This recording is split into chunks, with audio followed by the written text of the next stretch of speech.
Good morning, everyone. I'm Lynn Holtain. Welcome to our Research Network event from the Victoria Law Foundation, looking this morning into a really fascinating and important study on migrant and refugee women in Australia and their safety and security. And we'll hear about the impetus for that work, the challenges and the benefits in doing it, and why ongoing research and research partnerships in this area are so important. And I'll introduce you to our great speaker, Marie Seagrave, very soon. But first, I acknowledge the traditional custodians of the Bunurong country where I am this morning, and also the Wurundjeri people, custodians of the land on which our offices stand, both of the Kulin Nation. I recognise their abiding connection to this land, its waterways and community, and that the lands were never ceded. It's my privilege to pay respects to their elders and to all the generations who have nurtured this land for over 50,000 years and continue to do so. We believe at the Foundation that acknowledging the past is an essential step in building a better, more equitable future. We recognise the impact of colonisation, its legacy of injustice, and the marginalisation of Aboriginal and Torres Strait Islander peoples. We aim to break down the barriers to justice for all Victorians through our work in research, education and grants, and we are committed to making a sincere and positive contribution to better justice for all of us, especially those who are vulnerable and in most need. Just before we get underway, a couple of housekeeping matters just to fill you in if you haven't joined us before for a Research Network event. Only the panellists will be on screen this morning. Your video and audio are all muted, but please feel free to use the chat function to say good day and tell us where you are and who you are and where you're from. And then, of course, if you've got questions for the panel, particularly Marie, please use the Q&A function and we will get to your questions at the end of the presentation. You can also vote up, of course, other people's questions that you are particularly interested to hear the answers to. We are recording the session and we will distribute it as soon afterwards as we're able. So if you can't stick around for the whole thing, or if you've got colleagues and friends who'd be particularly interested, then you can spread the love after the event. Well, as I mentioned, our speaker this morning is Marie Seagrave, Associate Professor in Criminology and Head of the School for Social Sciences at Monash Uni. She's a lead researcher across two centres, the Monash Gender and Family Violence Prevention Centre and the Monash Migration and Inclusion Centre. And of course, today's topic and the work that she's done through this survey brings all of that expertise together. Her research has focused largely on the connection between border control, migration, and exploitation and abuse, with a long-standing focus on the design and implementation of counter-trafficking and anti-slavery efforts. She's led 3 major research projects which have explored the intersection of domestic and family violence with migration systems and policies in Australia, particularly around temporary migration, about which we'll hear more this morning. Before we hear from Marie, let me introduce you to our research director, Nigel Balmer. If you haven't come across him already, he joined the VLF in 2018 as our inaugural research director. He's been conducting empirical research for well over 20 years, although he doesn't look it, and is expert in the application of social science and modern quantitative methods to explore how the public understand and interact with the law. Nigel's research includes work on the role of law in everyday life, attitudes to justice, public experience of and response to legal issues, the interaction between legal and health problems, and design of legal services and legal aid. He's probably best known for his work on legal needs surveys around the world, and most recently, the guidance supporting global access to justice initiatives under the UN Sustainable Development Goal number 16. He is also an honorary professor of law and social statistics at the University College London. Good morning, Nigel. Thanks, Lynn. Good morning. Yes, I don't look it. It's true. Yes, anyway, it's established that I like doing big surveys, and they tell you a lot, but they're imperfect. And importantly, there's a general rule that when you conduct these big surveys, it's the most vulnerable groups that are measured least reliably. And you might think that working in a field like access to justice, that we'd be better at this, but for the most part, we aren't. So in big representative surveys, you can miss, overlook, or insufficiently engage a broad range of groups. Some of these are just missed completely because they're not in your sample frame. So people like hospital inpatients, prisoners, those on military bases, care residents, rough sleepers, you're not going to find at residential addresses. There's others that may be included, but only in small numbers. So you can't say much about their experiences. And here we might think about First Nations Victorians or specific ethnic groups. Others still need methods that engage with their specific experience or make it possible for them to take part. So we might think of groups like asylum seekers or children, some people with cognitive impairment, people with specific learning disabilities, etc., etc. Sometimes when you do these studies, it doesn't seem like too big a deal. So in a large-scale face-to-face survey based on residential addresses, I might only miss a couple of percentage of the population, but there's some really critical groups in here. Groups that are amongst the most marginalized and vulnerable in society. And if we don't understand their experience, it really prevents bottom-up policy that reflects and responds to needs. So the question is for us as researchers, well, what do we do about it? We might think about finding ways to include some of these groups. And in the legal needs sphere, which is one of the areas I do a lot of work in, we've seen this in a range of jurisdictions. So it's included, for example, legal needs surveys with care home residents in Japan, those in local authority, temporary accommodation in the UK that I've done, Romani population in France. Others have oversampled or done additional exercises for those who aren't fully included or only included in small numbers, such as those in remote areas, people in extreme poverty, those with disabilities. So we've seen really good studies of that in Colombia. And further, some have felt that methods just need to be adapted to be sensitive to particular groups and their needs and experiences. For example, qualitative projects of rough sleepers or prisoners in Australia, or focus groups of young drug users, Roma community, commercial sex workers in Moldova. But for me, across all of these studies, the take-home message is that research with these sorts of groups is hard. And in part, this is because sample frames simply don't exist, so you don't know where they are. And in part, because methodologically, one size doesn't fit all. As a result, hard to reach can also mean pretty expensive, pretty difficult to conduct. And this is one of my key interests in Marie's work, that it carefully considers how to engage migrant and refugee women, and then does so in really significant numbers.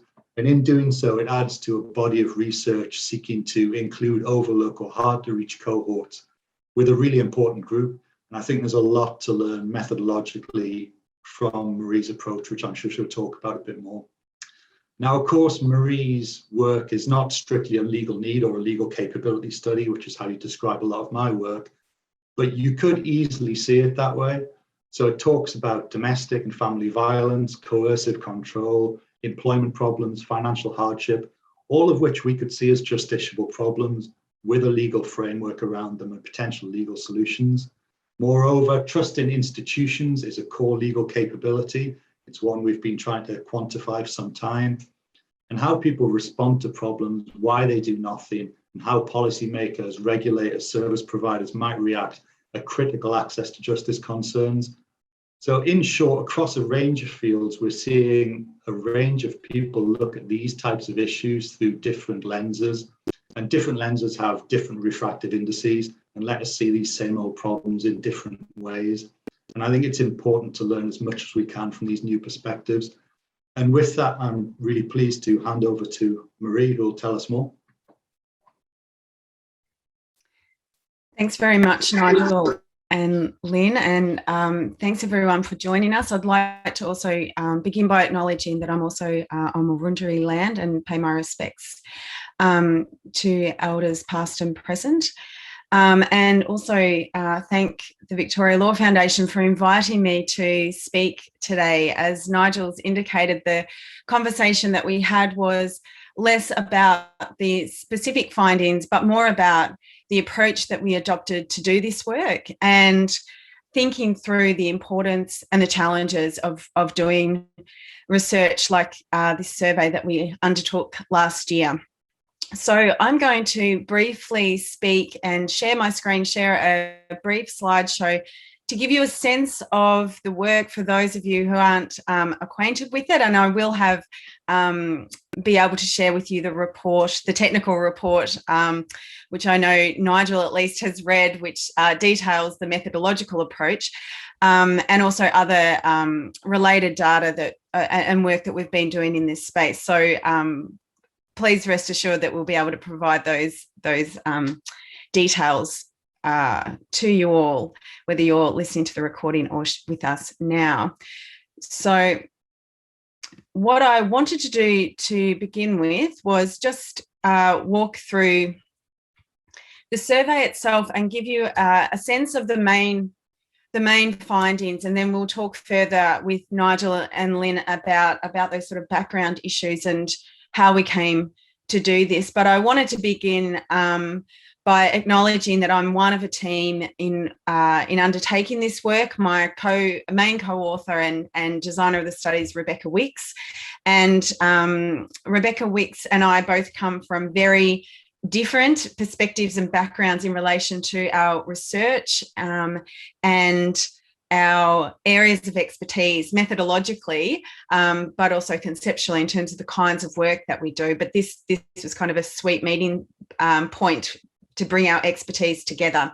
So Rebecca Wicks is the quantitative expert. My research has long been focused on qualitative research with hard to reach groups and really thinking through some of the issues that we've sort of brought to the fore already, thinking about ideas of justice, access to justice, but also understanding what victimisation can look like, how law can impact people. And in particular, in my work, there has been quite a big focus on the ways in which law can reproduce or sustain conditions within which exploitation and abuse occurs. That's been one of my main areas of focus consistently over the past, what is nearly 2 decades of research.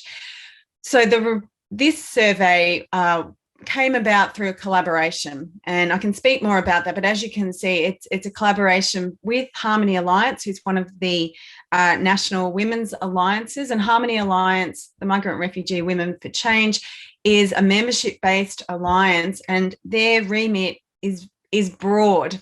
And so they're interested in many different things that impact migrant and refugee women across Australia. So this report came from a partnership that already had a working relationship with Harmony Alliance, which is valued and important to me. And also Rebecca Wicks, who's also the director of the Migration and Inclusion Centre, who brought to bear her work around inclusion and migration, and her kind of focus on experiences of victimisation, but also looking at experiences of settlement and experiences of inclusion. So she's part of large-scale quantitative studies in that space.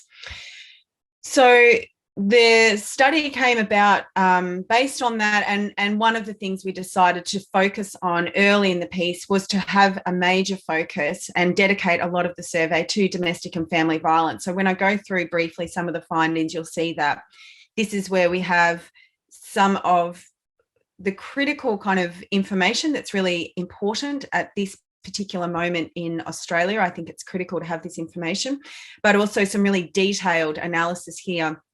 Whereas the employment data is important for us, but would deserve at a later stage a more detailed and thorough kind of analysis, because the survey needs to be completed. So we couldn't include every single question you might want to ask in a survey like this. So broadly, we were focused on general victimisation, safety and security in terms of trust in police and other institutions, and economic security. So we had quite a broad definition in our approach to safety and security. So I'll just speak a little bit about some of the findings and then move into the discussion with Lynn and Nigel. So as I said, I've already covered this, but the survey was an online survey. We'll talk more about the challenges of that, and the the report is based on just over 1,300 or close to 1,400 responses. I can also speak a bit about the design and the challenges in relation to response rates and the final number that we settled on for the report itself. But it's divided into three key areas, and I'm going to speak briefly about those findings just quickly, as I said. So in relation to domestic and family violence, I think it's useful just to flag here the importance of having a survey that's dedicated to migrant and refugee women. We don't have any other data like this in the country. Last year, during COVID, the Australian Institute of Criminology conducted a survey, a representative population survey that sought to capture the connection between and the impact of COVID and lockdowns related to that, and stay-at-home orders and domestic and family violence. And what's important about that study is that it seeks to be a representative study, and our survey can't be a representative study, and it isn't. But in a survey like that the AIC conducted, the only measure related to migrant and refugee women is a measure of what language you speak at home. So for lots of reasons, that's a very limited way of thinking about different groups in our community and the experiences of migrant and refugee women. And we knew we needed to delve much more deeply into these experiences, but we also wanted to do a survey that for the first time undertook a self-report survey of migrant and refugee women's experiences. And you can see from the findings some really important findings that are relevant specifically to this population, this group, this important part of our community, but also part of the conversation about domestic and family violence in Australia at the moment. So a third of our participants had experienced some form of domestic and family violence. Controlling behaviours were most prevalent, as you can see here. This remains an important and ongoing conversation about how we understand what domestic and family violence is, both in terms of what we recognise as domestic and family violence as people who might be looking on, and also those who are experiencing it, and understanding what are those services, what are the supports available to you, what is the situation that you're in, and what can we do about that. So this is really critical to understand the connection between controlling behaviours as well as violence towards others, violence that involves property damage, and physical and sexual violence. We found, as you can see here, echoing some of the findings from the AIC study and other studies conducted last year, that there was a proportion of people who experienced domestic and family violence for the first time. That requires some close analysis to really understand that, but noting importantly the increase in frequency and severity. That's really important for us to think about in the context of COVID. And we've seen this play out in terms of support services and their experiences of who's seeking help and the situations that women are in when they're seeking help.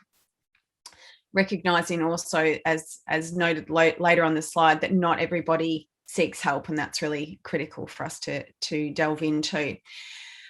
We saw, as we know, in the context of a national conversation around coercive control, that many people experience more than one type of harm and experience them multiple times.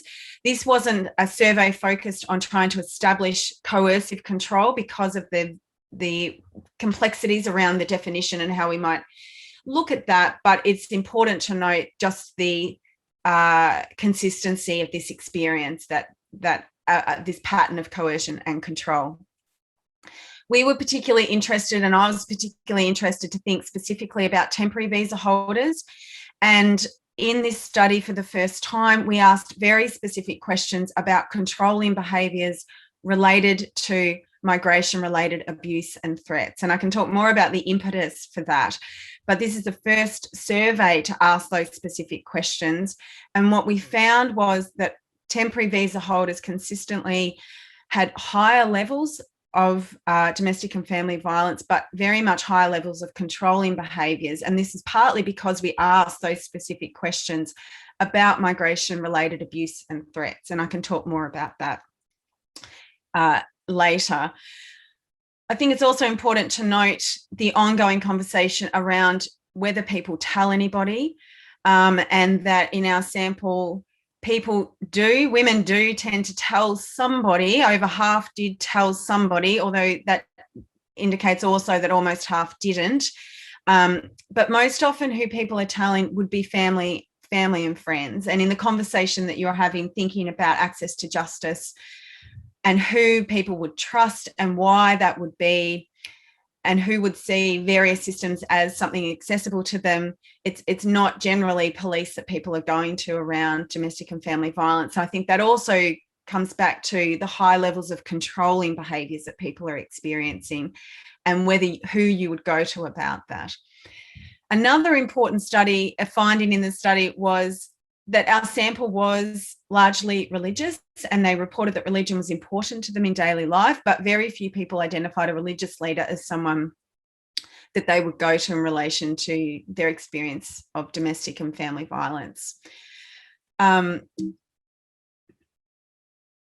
So I'll move on to the next section of the major section of the survey, which is thinking about victimisation more broadly. And this came from broader studies around victimisation, exemplar studies that are conducted nationally and internationally, where you ask about various types of victimisation. And we only asked about 4. And I think one of them, as you can see here, theft, burglary, threatening behaviour and property damage. One of the most important findings was the high levels of reporting that these experiences were biased, motivated victimisation from the perspective of the participant, and that was experienced more often from those who lived in areas of greater advantage, as you can see here. So there's quite a lot to understand and unpack in relation to those experiences, but this is really critical information for understanding racialized and race-biased crime that is happening in the community that we know about, we need to continue paying careful attention to. Another critical component of this study was thinking about police legitimacy and trust in police. And you can see here that generally in our sample, women reported their perception of police as being just and fair, but those who had experienced domestic and family violence and another form of victimisation generally saw police as less procedurally just. So there is an issue about contact with police and concerns around the role of police when you're experiencing specific forms of victimisation that require careful attention. The other critical thing around the view of police as legitimate was that there was a generational difference here and an educational difference, and we can talk more about that as well. But really important to note that this is variable across age and experience and educational background. That's also critical for us to think about in the context of thinking about access to justice.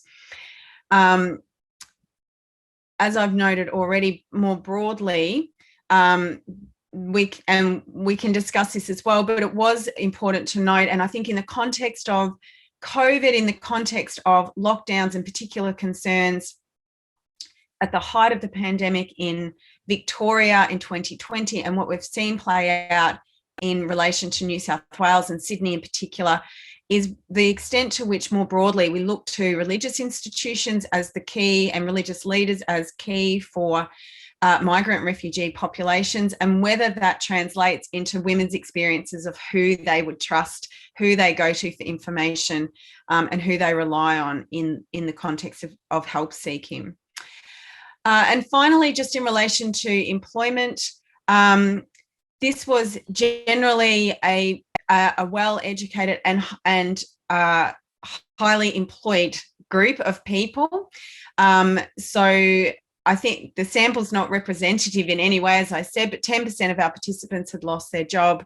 There was an increased reliance on government payments, and this remains an ongoing concern in relation to what has happened in 2021, where there's been ongoing impacts from COVID and a far reduced level of support in relation to income. And of course, temporary visa holders, and this is echoing other research by colleagues from New South Wales, Laurie Berg in particular, really looking at the impact of temporary visa holders and hardship, noting that most temporary visa holders were excluded last year from job seeker and job keeper payments. So that's a very quick and broad brushed overview of the key findings, and there's quite a lot in this survey, and there's quite a lot here in relation to these additional resources which we'll make available and share with you. But I'd like to stop sharing now so we can have more of a conversation about the research itself and some of the issues that it brings up. Marie, thank you. That's riveted. The data that you've set out, even in those slides, I need more time with that to really sort of think through exactly what the implications of that are. But you've mentioned a couple of times so far the impetus behind this, and certainly in the world in which we move, there have been some, I think, fairly strong anecdotal references, at least, to real concern about this migrant and temporary visa holder community in particular and their experience of family violence. So what drove you to do this in the first instance? What lit the spark? Originally, this survey came about because Harmony Alliance's members had asked them to start undertaking surveys of what migrant and refugee women the issues were for migrant and refugee women. And they had undertaken an initial survey that covered a whole range of things in 2019. And they came to us and said, we'd like to scale this and make it a more rigorous and make it national, a much bigger kind of survey, because their expertise is in undertaking big scale surveys.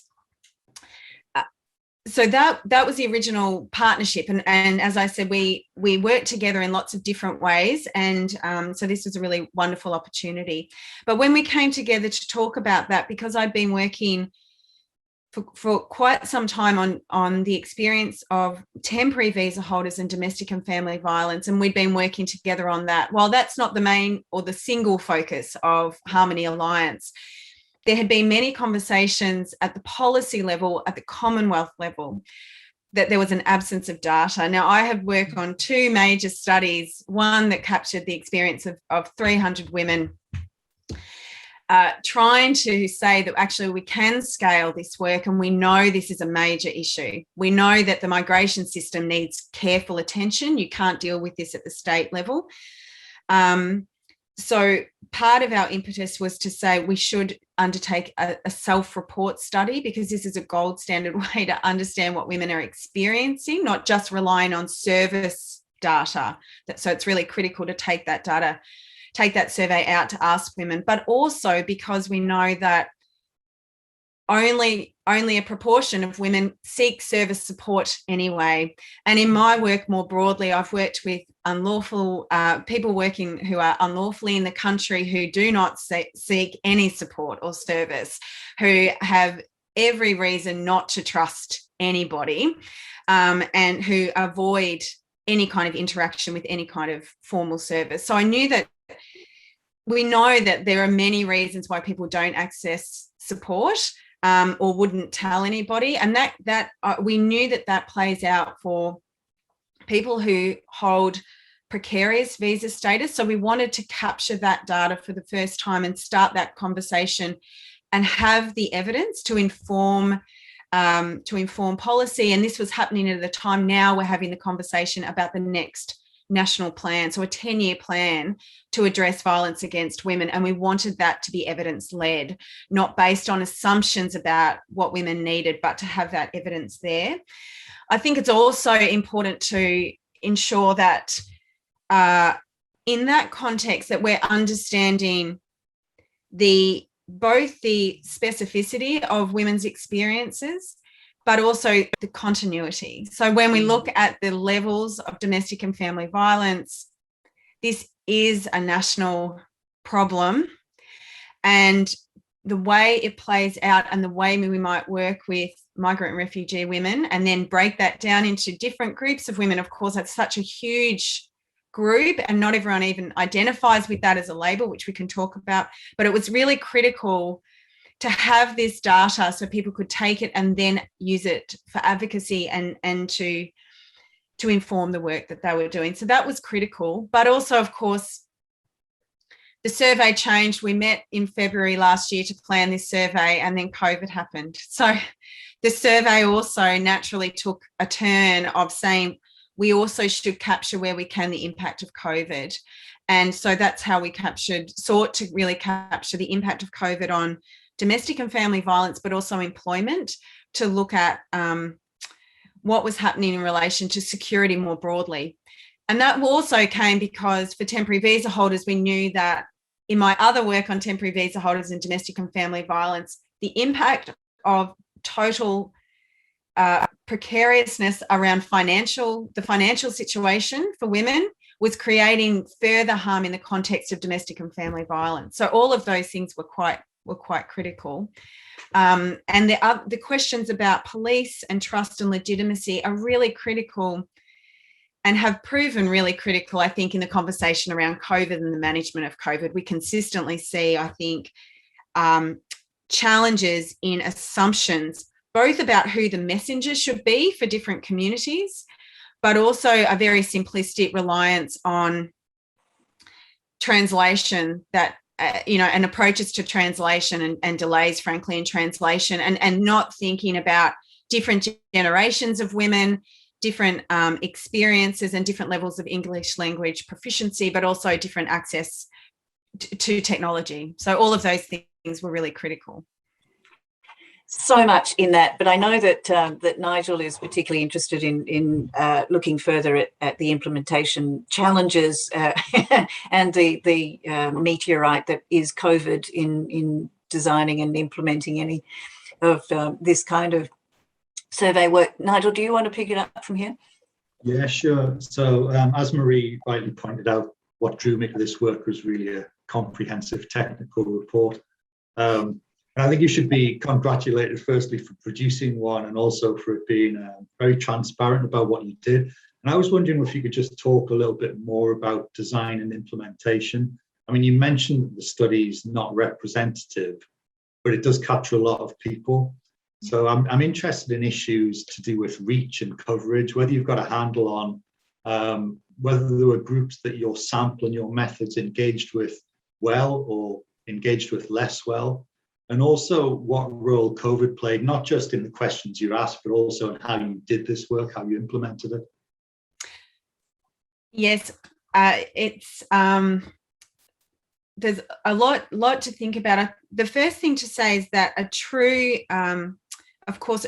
self-report study, a national self-report study, would cost around about 20 times the dollars that we had to invest in it. So our hope would be that you could take this and actually do something much bigger through investment, because we pulled together the resources we had.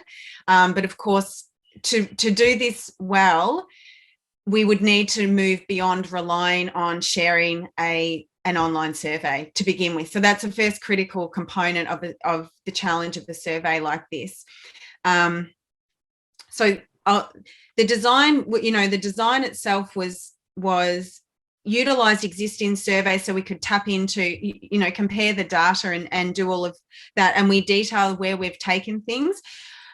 In relation to the survey, the final design of the survey, I think it's also important just to flag that we worked a lot with members of Harmony Alliance and translators to talk about the translation of the information, and we had to make some major amendments to existing surveys, particularly the NCAS, which is the Community Attitude Survey on violence against women, because the questions that are asked there weren't translatable, and we really had to make amendments to ideas and concepts and make sure that we weren't asking questions that we understood the answer. We didn't assume everyone had the same position, even when it comes to whether there's a term for boyfriend, or it's just assumed you're either married or you're not in some groups. So you don't live with somebody before you're married, for example. So those kinds of assumptions, but also the way that you might talk about who manages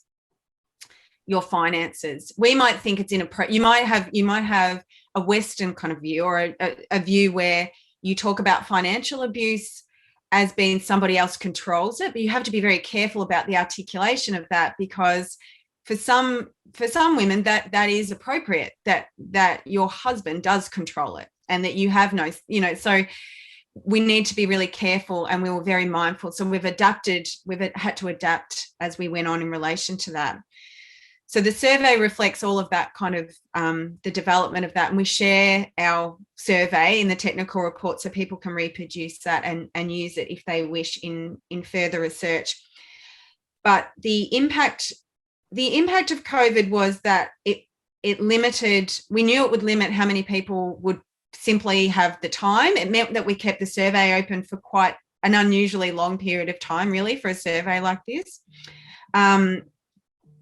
But it also meant that as much as we were doing everything possible to reach people, we were limited to our networks sharing it, Harmony Alliance's networks sharing it, but it was an online survey, and many of our participants or many of our stakeholders said, can you print this for us and we'll complete it, but we didn't have the luxury of doing that. And so we know that there are many women who won't have completed it because their access to technology is limited.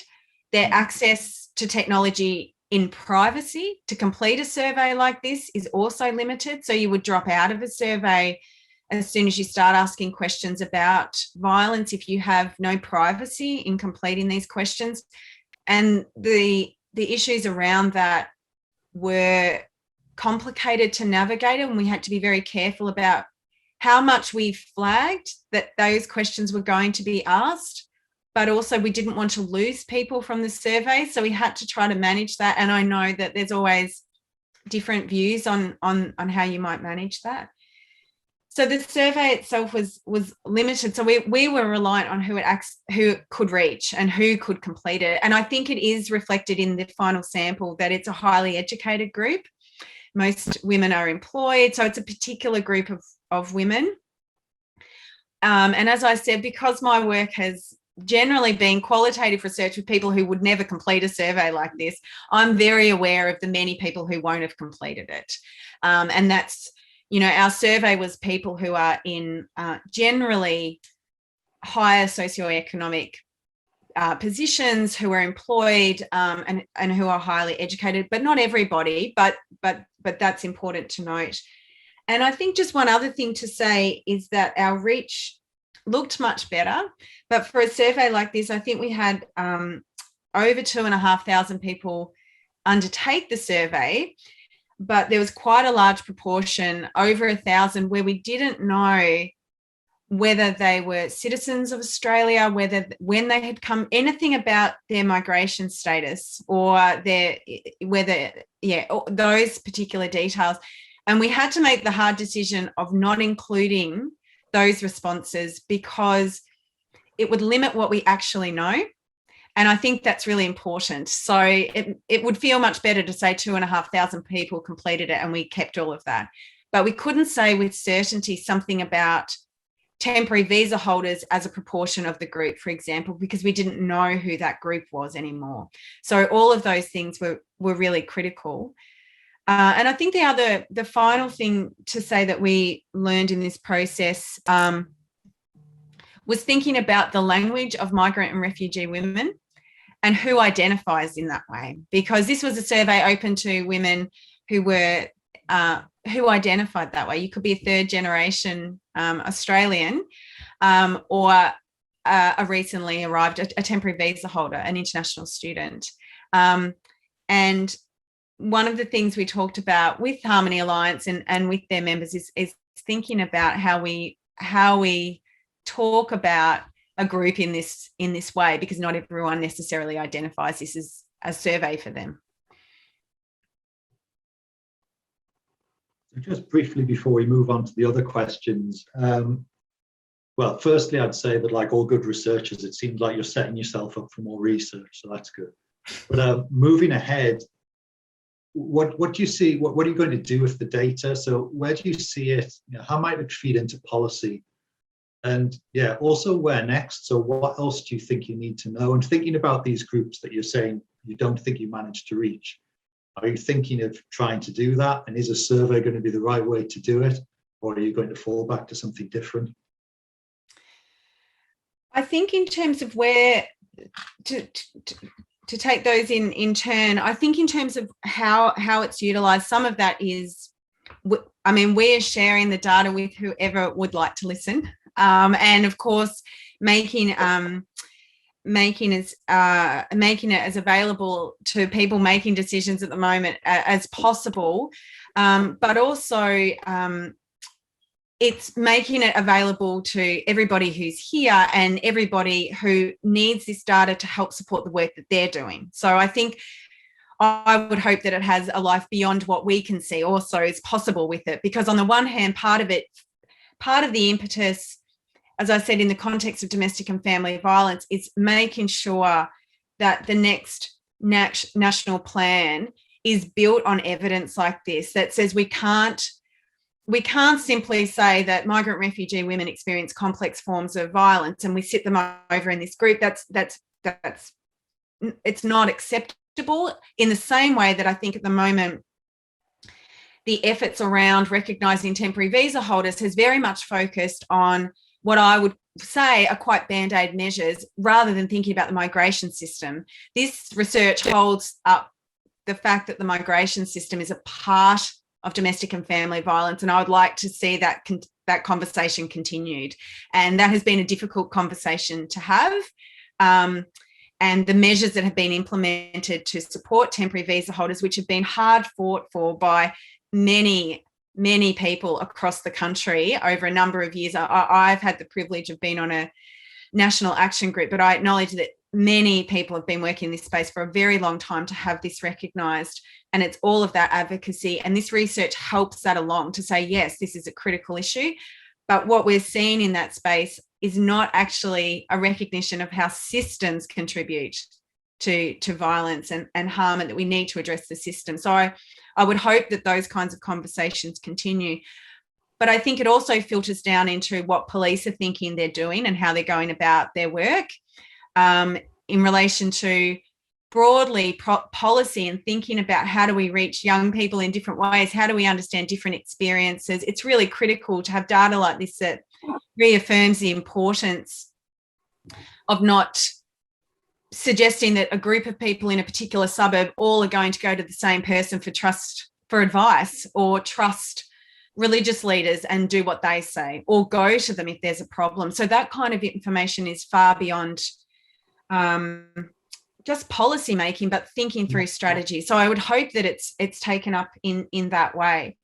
I think in terms of further work, partly that depends on our partners and what they would like to do and where you would take this further.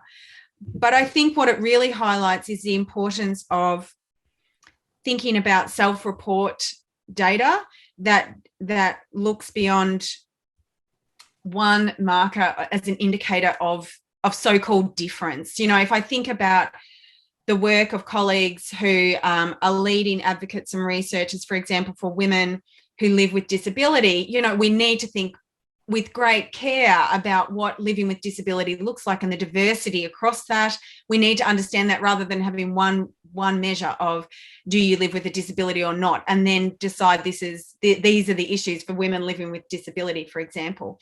And I think that's the same in this context, that we need to understand with great care and nuance the experiences in order to have much better responses and much better systems built around, not just around justice, but also around how we understand the role of the community and what we need to be doing collectively. So I think all of those things are important. I think for me, the research I would hope to do, the research I plan to be doing is very much qualitative work that sits behind ongoing quantitative research like this, because there will always be people we don't reach. Yeah. Which is a perfect segue, Marie, into a question from Liz, who joins us on a regular basis at these events, she wonders about getting through to people that are hard to reach. And Nigel mentioned this in the context of legal needs surveys. And obviously, you have tackled this directly in trying to capture the experience of women in these circumstances. So what in this experience do you think others can pick up, other researchers, around trying to access hard to reach cohorts in our community? Well, I think what I think is critical is reframing the idea of hard to reach, because I think hard to reach means it's hard for me to reach, but there are so many groups that are well connected and are working with people on the ground and are connected in different ways. So I think it's about rethinking how we reach people. So I think it's about ensuring that approaches to research aren't just driven by, I think partnership approaches are critical, and respecting the work of people who are on the ground and working very closely with those who are most vulnerable is essential. I mean, I think about my own work that sits outside of this, where I've had the opportunity to interview people who are living and working in Australia who are unlawfully in the country. Now, that's only possible through the trust they have in other people, not me. I mean, so it's about careful work that is built on partnership, and that to me is critical. It's critical to do good research, and it's also critical to then go to those who are making decisions and thinking about policy and thinking about constructing systems and how we might change those things. All of those people should be at the table. It shouldn't just be me, for example. I can talk about the research, but I do not represent anybody. I can just speak about the research. So I think both of those things are critical. No, you make an excellent point, and I think that use of the phrase "hard to reach," I will check myself in future, because it's they're only hard to reach from a certain point of view, and that's something that we need to recognise in our own bias and our own ways of thinking about undertaking these kinds of inquiries. Marie, there's also a number of people who are interested to know more about the relationship with religion and religious leaders that came up. You mentioned in passing that you did ask your respondents whether or not they described themselves as religious people and whether or not they would confide in religious leaders. Can you unpack that a little bit more as to the percentages, at least, that you saw there? Is that possible with what you've got to hand? If not, we can put that one on notice. Yes. Well, what I can say is that as I said, we asked about people's faith practice and whether they identified as religious and whether they were whether that was a part of their active life, and that a high proportion of our survey identified in that way. When we asked in the context of domestic and family violence whether women would seek advice or support from religious leaders, that was very low in terms of reporting that. But the other thing to note was that there was some interesting age and generational differences, and that I think it was around a third of those who were under 44 identified themselves as, said that they had no trust in religious leaders. So, there are some important differences around age and generations and who people might look to trust. And it wasn't necessarily, I mean, I think we'd have to do some greater analysis to really understand that relationship with great care. But I think our observation of that is to think about the difference between living a life where religion is an important part of it, where you have a faith and you practice that faith, but where you look to leaders to tell you about what's happening in the community, where you look for information that you trust highly. So religious leaders were low, and in some cases very low in relation to levels of trust. And I think that's been very important. And I really defer to all of those people who have been doing work in particular across Melbourne last year and now in Sydney. And the conversations that I had often at the state government level, perhaps, or federal government level, about, well, who do we tell to get this message about vaccination or about the new restrictions? And I think that's really critical to think about diversity of who people will trust, but also and who people will go to, and not assuming that it's one. That if you identify with a particular faith, that's where you'll go for health information or anything like that. We've seen that play out multiple times. It's absolutely critical. And I think this data just affirms some of the perhaps some of the missteps that have been made that we've seen, as well as in the reliance on communication. I mean, I think just in the work that I do, and the people I have the privilege of working with, I know that it is in health settings, domestic and family violence settings, where it is case managers who are sharing information, who are translating that information and sharing it with their clients in a health setting about COVID restrictions, because their clients do not know, and it's not filtering down. And then we've been hearing just recently about the slow rate of providing up-to-date information. So this goes far beyond the survey itself, but I think it's really critical to understand. It gives us a really critical insight. I heard from another extremely well-connected person in this space recently that it's all fun and well to engage the faith leaders and the pillars of diverse communities in the communication around COVID, but unless you're talking to the mothers and the women, you're not going to change behaviours. You're not going to get people rocking up for vaccinations. So I think there are people that get your message, but I think the reassertion of that as critical is really valuable as well. Speaking of trust, though, and there's another question around trust in lawyers and community legal centres, and also the sort of mainstream services that so many of us would point to, like 1-800 RESPECT. So are services like In Touch are more likely to be the first port of call for family and friends, or for women who are temporary visa holders and whose partners are withholding documents as a form of coercive control? Do we know where they go for help, what sources they do trust? I think the first thing to say about temporary visa holders is that we only know of those who come forward. And in the work that I have done and in the service provision side of things, I think what's really critical to understand is someone doesn't need to physically hold anything. The threat of deportation is clearly a very real threat when people have, and it's misinformation. And so I know when I've had discussions with Home Affairs, they would say, well, of course that's not true, but that's not relevant in the context of fear and concern around deportation. And deportation isn't always the issue. So it can be that you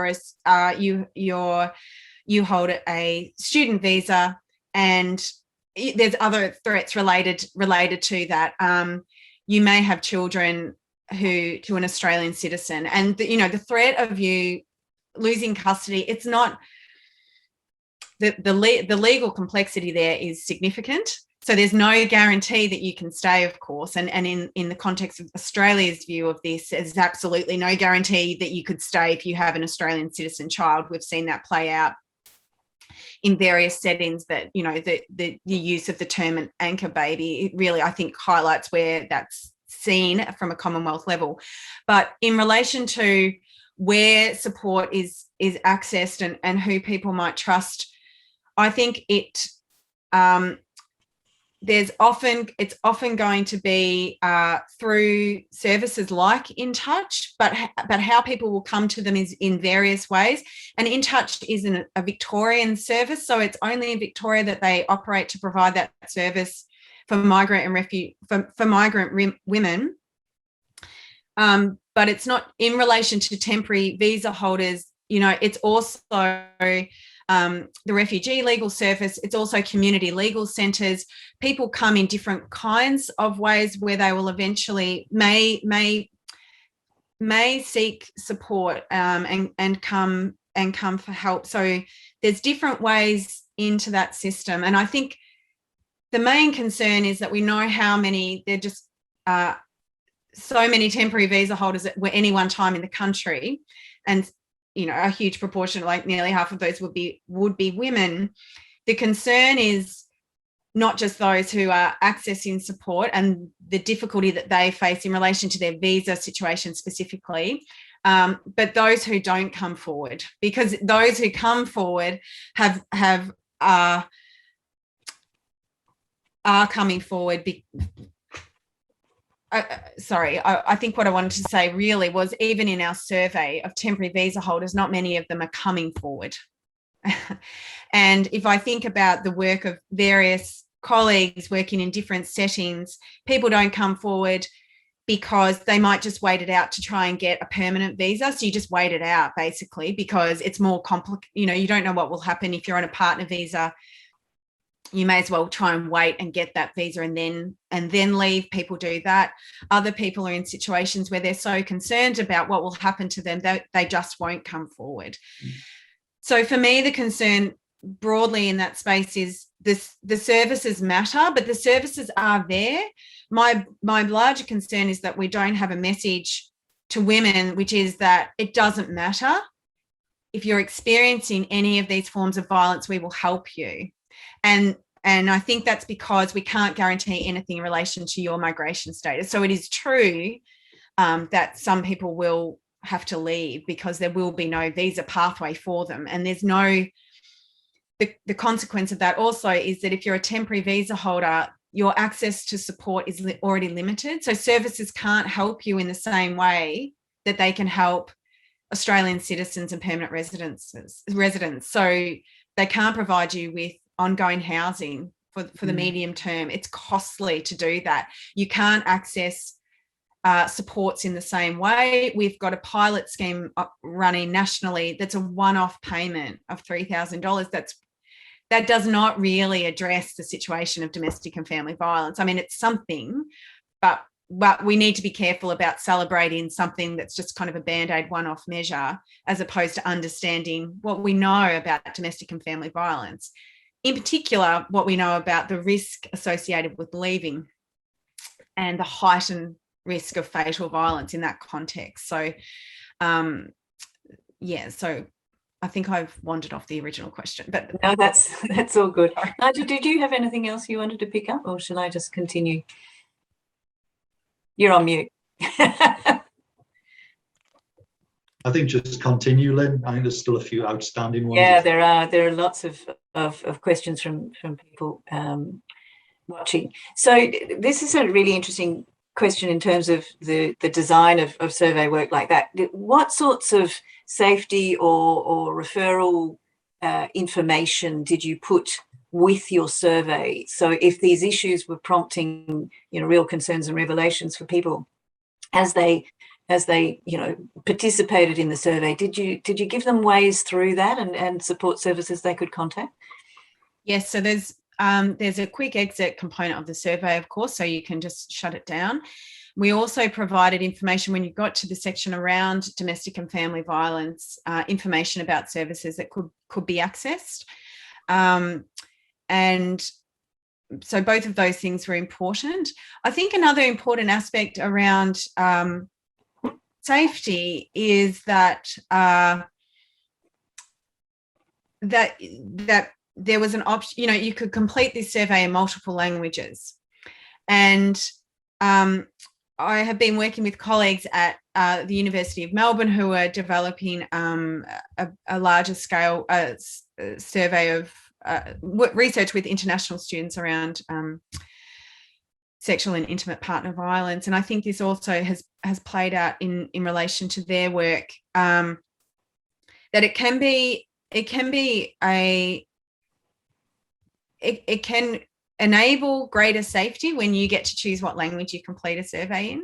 And so it can mean that if you want to do something like this and you start doing it, you can change languages so that your partner might not be able to read what you're doing. So that's also a component sometimes of safety. But the best we can do in this kind of context is provide information about the services that can be accessed that are 24 hours and to say that there are all these supports in place. And I think it's also important to say that there's always risk in asking these questions. There is risk, and it's not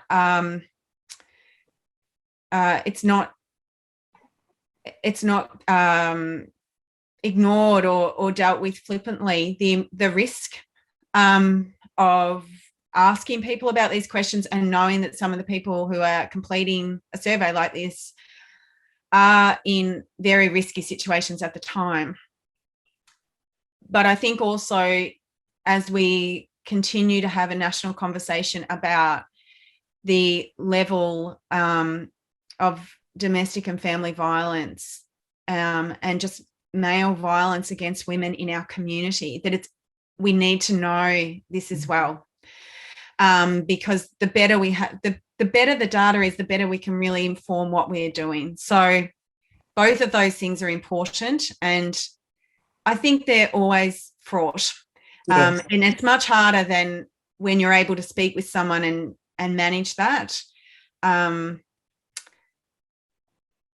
So we that's fine. I mean, I suppose the short answer is that yes, you made people aware of the various services that might be there to support them, but also, you know, there were a number of sort of exit strategies, if you like, and ways of managing the survey completion itself that offered safe haven for some. Just on that relationship with respondents, though, is there a mechanism? We've got a query about this, or a way in which you're going to get the results back to the people who participated, given that, you know, you offered them multiple pathways in terms of language to complete. Are you translating it back so that people who participated can understand what happened to their data? Yes, we hope to do that. It's only that will take some time to finalise that, but that's something we're working with Harmony Alliance on in relation to that,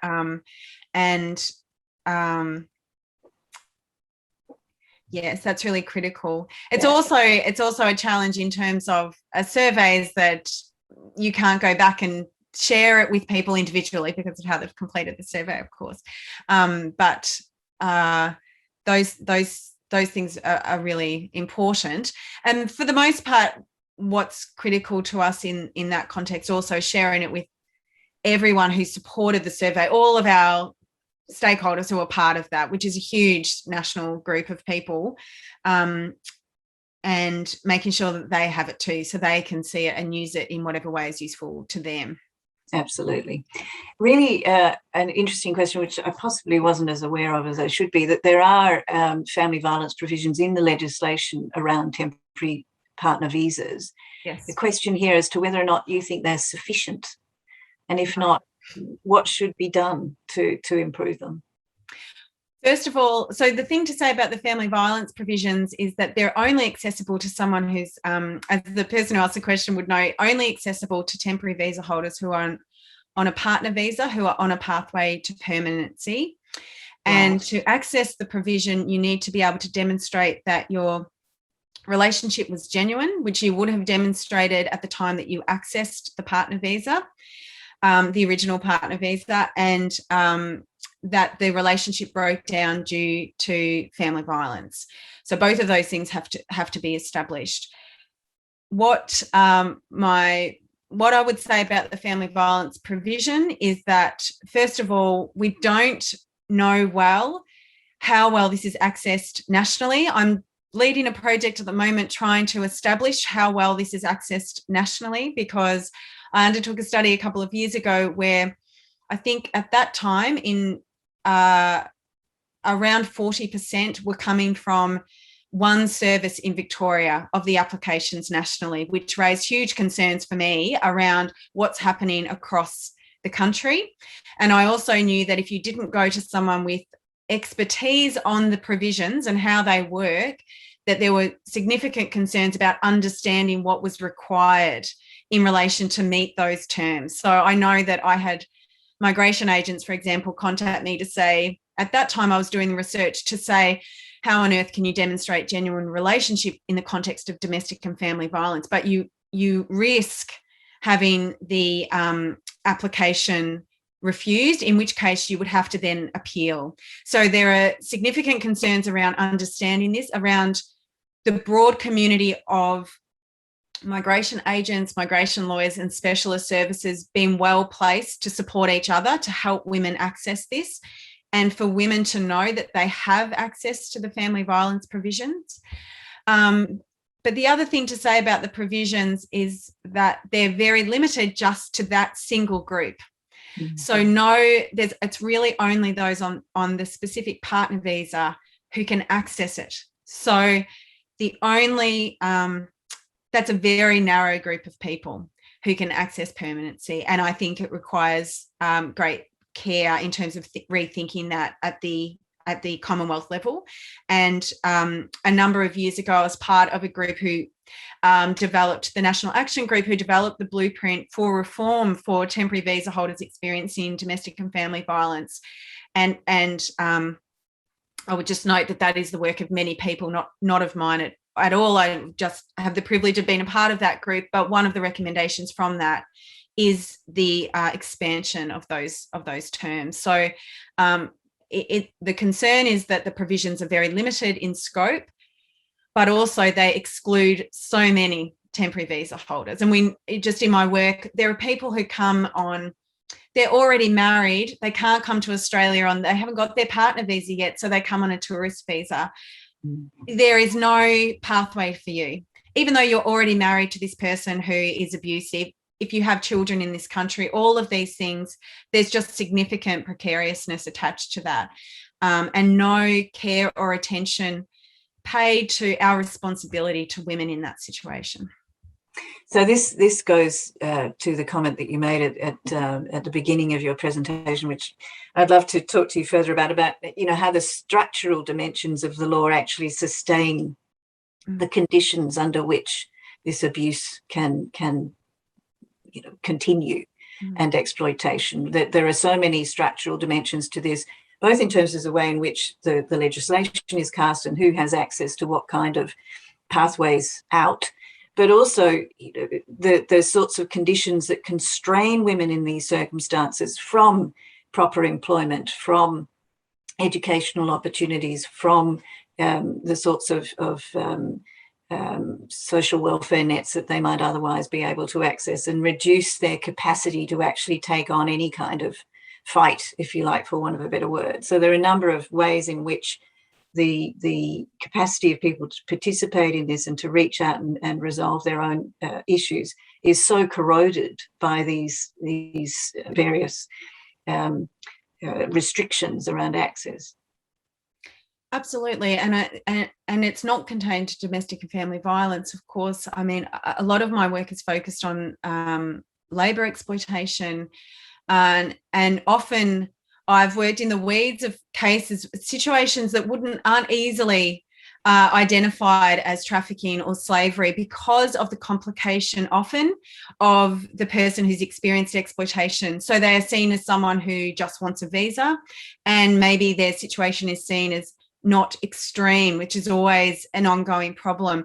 And in that context, where you can see women who have experienced sexual exploitation as well as labour exploitation, the absence of support and immediate recognition that if someone is exploiting you, we should identify who is doing that exploitation. What we'd focus on is who the person is who's experienced it and what we'll provide to them, as well as our concerns about the potential for them to be exploiting a system. And I think that's a fundamentally flawed way of thinking about it, but it's reproduced in systems that don't put individuals who experience exploitation abuse at the forefront. So when we have systems that focus on and policies that focus on deporting unlawful non-citizens, we miss the opportunity to actually ask about people's experiences of labour exploitation. And when I interview people, they've experienced, people move through various forms of employment where they haven't been paid, where they've been physically abused, they just keep moving. And instead of asking about that, we have a system that focuses on the fact that they're unlawfully in the country and puts that first, and that ensures that they have limited rights. And those systems require careful attention in the same way that we have to think about the refusal to allow people to access financial support and health support when they need it, and making people jump through hoops to access that. Those systems are of huge concern to me. And I think we're seeing that in the context of conversations around changes to the migration system that are talked about as protecting women. And for example, in relation to sponsorship. So this has been framed as a way of protecting women, to say that sponsors who fail the character test, essentially because they've committed a crime, that they won't be able to sponsor someone onto a partner visa. Now, if you don't know anything about the system, you would say that sounds great, because those people should not be sponsoring somebody if you have committed a violent offence in the past, for example. But as I said, women are already in the country, married to that person. They might be on a tourist visa. That is actually just excluding them from every form of support. It's actually structurally ensuring that they live in a precarious situation where they have no options. So we have to think about how those systems sustain that, in the same way that I've seen in my work, the sustaining an idea about what labour exploitation looks like and assumptions about unlawful non-citizens, for example, though that they are damaging our ability to identify people who are exploiting people and abusing people. And that, to me, should be our priority, and our systems should be enabled across legal support, across healthcare, across financial support, housing. Those systems should be able to work together to support people, not just for a very small emergency period. But, that would be my hope. Thank you very much. We're going to have to wrap this very soon, but a couple more questions before we do. There's a question around capacity building and the experience of people, having responded to your survey, and the I suppose the experience and the capacity to directly communicate that. So refugee and migrant women advocating for themselves in forums like this one, and standing up, I suppose, and speaking their own truths. Is there a sense of building the capacity in that community that you're aware of?